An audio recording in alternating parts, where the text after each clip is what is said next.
ತುಮಕೂರು ಜಿಲ್ಲೆಯಲ್ಲಿ ನೀರಾವರಿ ವಿಷಯದಲ್ಲಿ ಹೇಮಾವತಿ ನದಿ ನೀರನ್ನು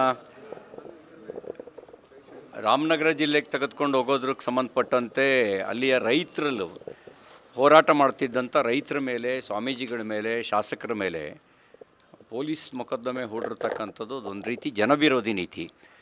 ಸ್ವಯಂ ಮುಖ್ಯಮಂತ್ರಿಗಳು ಮತ್ತು ಉಪಮುಖ್ಯಮಂತ್ರಿಗಳು ಎಲ್ಲರೂ ವಿಶ್ವಾಸಕ್ಕೆ ತಗೊಂಡು ಅವರಲ್ಲಿರುವಂಥ ಆತಂಕವನ್ನು, ಅನುಮಾನವನ್ನು ದೂರಗೊಳಿಸಿ ನಾವು ಯೋಜನೆ ಅನುಷ್ಠಾನ ಮಾಡ್ತೀವಿ ಅಂತ ಹೇಳ್ತಾನೆ ಅವ್ರನ್ನ ಕರೀದಲೇ, ಮೀಟಿಂಗೂ ಮಾಡ್ದಲೇ ಪೊಲೀಸ್ ಬಲವನ್ನು ಉಪಯೋಗಿಸಿ ಅವರ ಭಾವನೆಗಳನ್ನು ಹತ್ತಿಕ್ಕುವಂಥ ಮತ್ತು ಆ ಮೂಲಕ ಬೆದರಿಸುವಂಥ ತಂತ್ರ ಮಾಡಿರ್ತಕ್ಕಂಥದ್ದು ಸರಿಯಾದ ನಿರ್ಧಾರ ಅಲ್ಲ.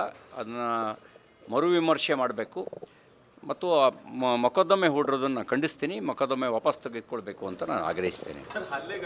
ಪ್ರತಿಭಟನೆ ಮಾಡೋರು ಅಲ್ಲ, ಈಗ ನಿಮಗೆ ಪ್ರತಿಭಟನೆ ಮಾಡೋದೇ ತಪ್ಪು ಅನ್ನೋದು ಪ್ರಜಾಪ್ರಭುತ್ವದ ಮೇಲೆ ನಂಬಿಕೆ ಇರುವವರು ನಡ್ಕೊಳ್ಳೋ ರೀತಿಯಲ್ಲ. ಜನಾಭಿಪ್ರಾಯವನ್ನು ಗೌರವಿಸಬೇಕು.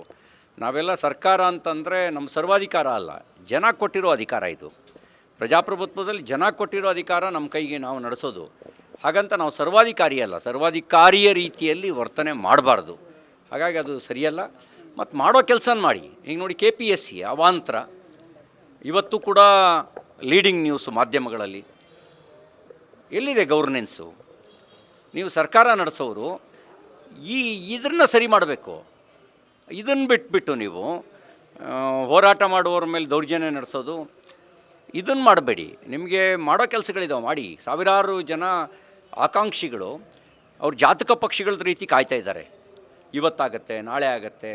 ಎಷ್ಟೋ ಜನರ ಏಜ್ ಬಾರ್ ಆಗಿದೆ. ಆದರೆ ಅದನ್ನು ಸರಿ ಮಾಡೋದು ಬಿಟ್ಟು, ನೀವು ಆ ಕೆಲಸ ಮಾಡೋದು ಬಿಟ್ಟು ಅದನ್ನು ಬಿಟ್ಟು ಉಳಿದಿದ್ದೆಲ್ಲ ಕೆಲಸ ಮಾಡ್ತೀರಿ ನೀವು. ಆ ಗೊಂದಲ ಬಗೆಹರಿಸಿ. ಜಾತಿ ಮೇಲೆ, ಪೇಮೆಂಟ್ ಮೇಲೆ KPSCಗೆ ನೇಮಕ ಮಾಡಿದ್ರ ಪರಿಣಾಮ ಇದು. ಅಲ್ಲಿ ದಕ್ಷತೆ ಕಡಿಮೆ ಆಗಿರೋದು. ಬಹುಶಃ ನನಗನ್ಸುತ್ತೆ, ನಾವು ನಿರುದ್ಯೋಗಿ ಆಕಾಂಕ್ಷಿಗಳು ಆತ್ಮಹತ್ಯೆ ಅಂತೆಲ್ಲ ಕೇಳ್ತಾ ಇದ್ವಿ, ಅವ್ರ ಚಳುವಳಿ ಅಂತ ಕೇಳ್ತಾ ಇದ್ವಿ.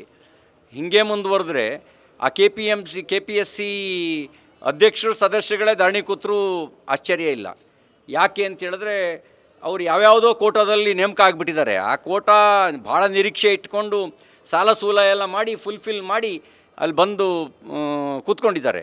ಒಂದೊಂದು ನೇಮಕಾತಿ ಮುಂದೆ ಹೋದಂಗೂ ಅವ್ರದ್ದು ಬಡ್ಡಿ ಬೆಳೀತಾ ಹೋಗುತ್ತೆ. ಅವರ ಆತಂಕದಲ್ಲಿದ್ದಾರೆ. ಹಾಗಾಗಿ ಅವರೇ ಚಳುವಳಿ ಮಾಡಿದ್ರು ಆಶ್ಚರ್ಯ ಇಲ್ಲ. ಸರ್ಕಾರ ನಡೆಸೋರು ನೀವು ಅದ್ರ ಕಡೆ ಗಮನ ಕೊಡಿ. ಅದನ್ನು ಗಮನ ಕೊಡೋದು ಬಿಟ್ಟು ಬಾಕಿ ಎಲ್ಲ ಕೆಲಸ ಮಾಡಿದ್ರೆ ಅನ್ನೋ ರೀತಿ ಮಾಡಬೇಡಿ. ಅಂಥ ವಿಷಯಗಳಿಗೆ ಗಮನ ಕೊಡಿ. ಗವರ್ನೆನ್ಸ್ ಅನ್ನೋದು ಸತ್ತೋಗಿದೆ.